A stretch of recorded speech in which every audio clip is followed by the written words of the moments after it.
Back in January, I started a new playthrough series for this channel. In February, though, I decided to cancel the series and not finish or release it.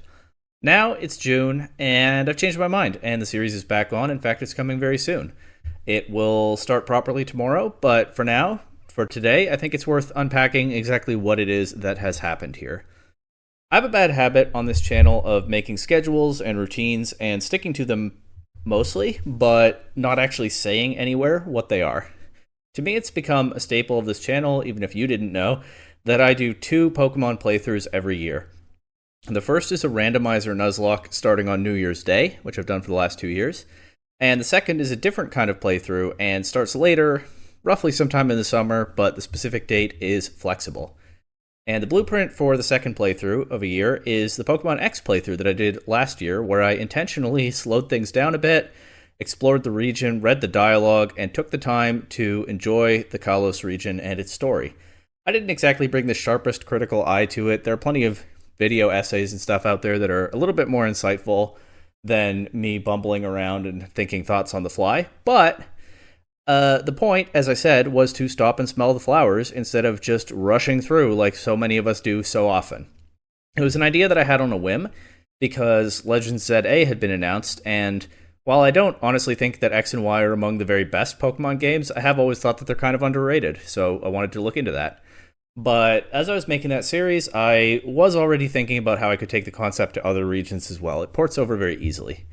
And the most obvious next region to go to for this year's second playthrough was the Unova region. Pokemon Black and White, and also Black 2 and White 2, are among the most popular games in the series right now and are widely loved by fans on the internet.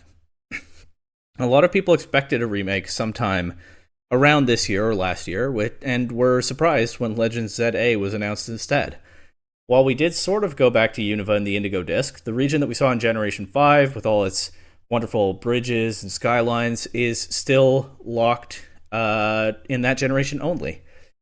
Not to mention, I ended up spending most of VGC's Regulation H format late last year building and refining a team around a starter Pokemon from Unova. So it felt like a very good time to go back and appreciate that region some more.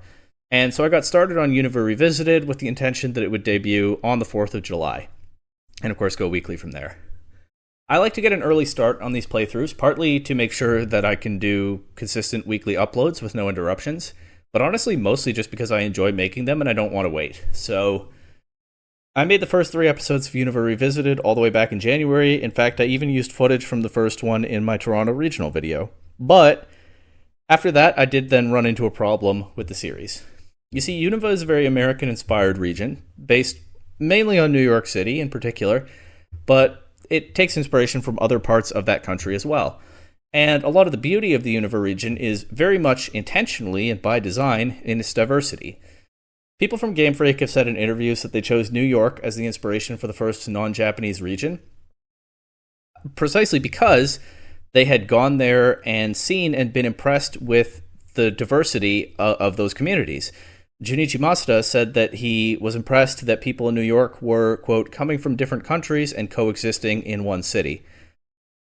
Unova is the first major Pokemon region where if you walk around and chat with the NPCs, some of them don't even speak your language. Pokemon designs in Generation 5 intentionally use inspirations from all over the world. You can see it especially in the starter Pokemon, where the Snivy line take design inspirations from European royalty, the Tepig line use Chinese design themes, and the Oshawott line, Japanese. The diversity that Masuda saw in New York is baked into the Pokemon and characters throughout the region. And a lot of the point is that these diverse parts make for a beautiful whole. And it's something that I find very cozy when I play through those games. I grew up in a big city known for its diversity, meeting people from all kinds of different backgrounds throughout my life and hearing languages that I didn't even recognize just while walking around downtown. I'm not going to pretend here that Toronto is some kind of perfect paradise of coexistence. I don't think anywhere in the world is so far. But I think there's a lot of value in having and experiencing places like that. By spending time around people from other backgrounds and with other points of view, we can learn a lot about the broader world and build an understanding of each other's perspectives, something that I think was extremely beneficial to me to be taught from a very young age. It's meant a lot to me to have lived in a place like that. And Unova uses these themes not only in its region design, but also to great effect in its story, which for good reason is considered one of the best in the Pokemon series so far. The central character of Black and White is N, a well-meaning extremist whose perspective on the world is warped because his parental figure, not really sure I understand to this day exactly what their relationship is supposed to be, intentionally raised him to see only one side of the world. N starts the story believing strongly in only his particular worldview, but as he listens to others in the course of his journey, he starts to reconsider. He does take that listening seriously. It's not easy for him to shift his views, just as it often isn't for real people, but he gets there eventually by considering other perspectives and taking them seriously. We also see this kind of thing in smaller ways in the story, like Sharon and Bianca learning and growing throughout their journeys, finding their own paths with their very different personalities, playing to their own strengths and dreams and goals, and meeting mentor figures like Alder.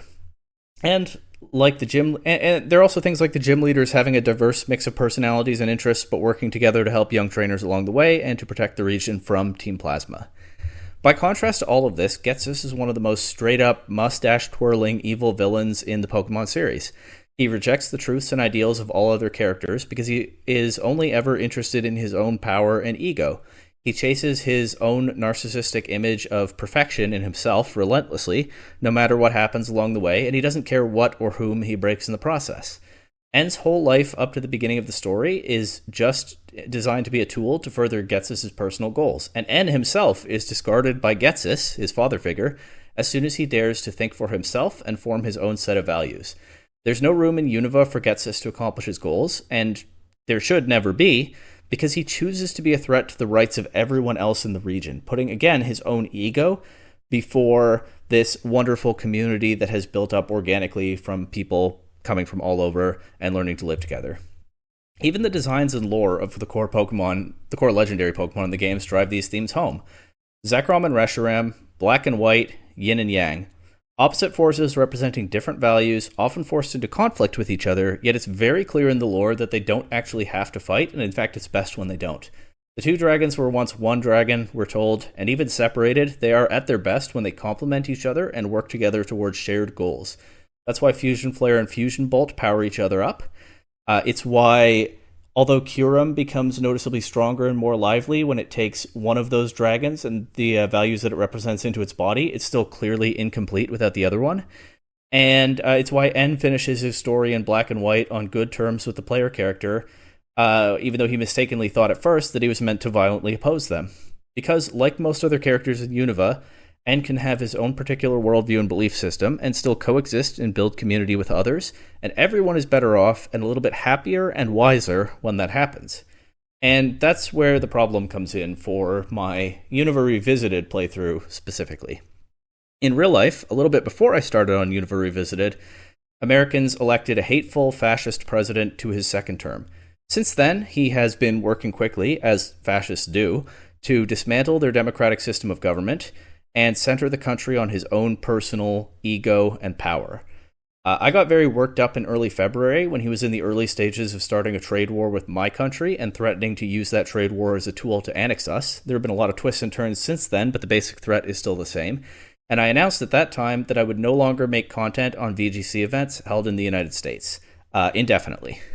What I didn't say at that time, because I had never mentioned the series at all before, so it would have come out of nowhere, was that this was also when I decided to cancel Unova Revisited.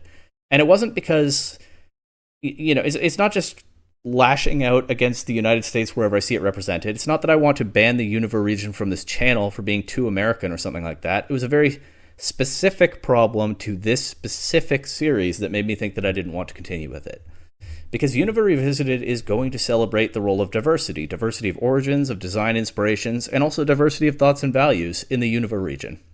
There's not really any way to take a serious look at what makes the region and its story so special without doing that, because in large part, those are the things that make it special, and I wouldn't want to try to cut them out. But I do think I'll find it harder to walk around gushing over those qualities of the region right now, when in real life, the country that inspired the Unova region is choosing to trash that very same cultural legacy and value that inspired the region. It's a lot harder for me to sit back and enjoy the idealistic, Pokemonified take on the American cultural melting pot, when in real life, American democracy is being torn apart, might not be with us much longer.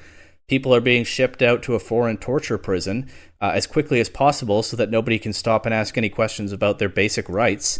and their government is picking petty fights with almost the entire rest of the world. It feels today like Unova is a vision of something beautiful that America once had back when the Gen 5 games were made, and now is not just losing, but actively choosing to throw away under an elected narcissist president who cares about nothing except his own power and ego, and a cult of weird, overdramatic knights who bumble around acting as his henchmen. In other words, it's just harder to stomach watching characters from all over the region celebrate their different perspectives and come together against Getsis' schemes, when in real life, Getsis is serving his second term as Unova's duly elected president right now. It's a lot to take in over many hours of gameplay, and honestly, on some level, as I grapple with what to think on a basic level about America and Americans right now, it kind of feels like they don't deserve to be represented by the Unova region. But I was always planning to say something about my decision to cancel this series and not just quietly scrap it behind the scenes. I've said before that while I really don't like diving headfirst into politics on a tiny Pokemon YouTube channel, it feels like a pretty strange thing to do.